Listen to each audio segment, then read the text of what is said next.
響下院做開9個月，之前經營咗呢個生意魚頭米做開5年，最近先搬嚟呢個下院。我呢度招牌係滑蛋魚頭，最特別嘅就係我哋先炸先做，冇罩邊等檔嗰啲。然之後有生蝦麵啊、生蝦湯麵啊、生蝦魚頭湯麵啊等等之類嘅各式各樣嘅炒粉。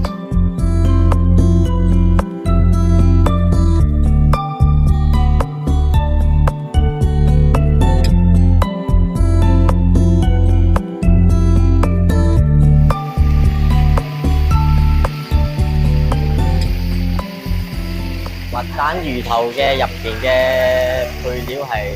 魚頭啦，我哋採用2種方法嚟煮，最特別嘅就係鴛鴦咯，一個炸一個炒。然之後我哋最特色嘅賣點就係即炸即打汁，保持魚質嘅香味。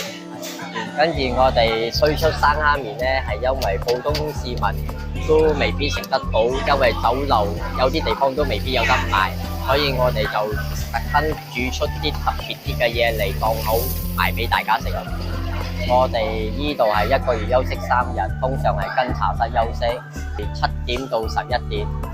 早賣晒就早收咯。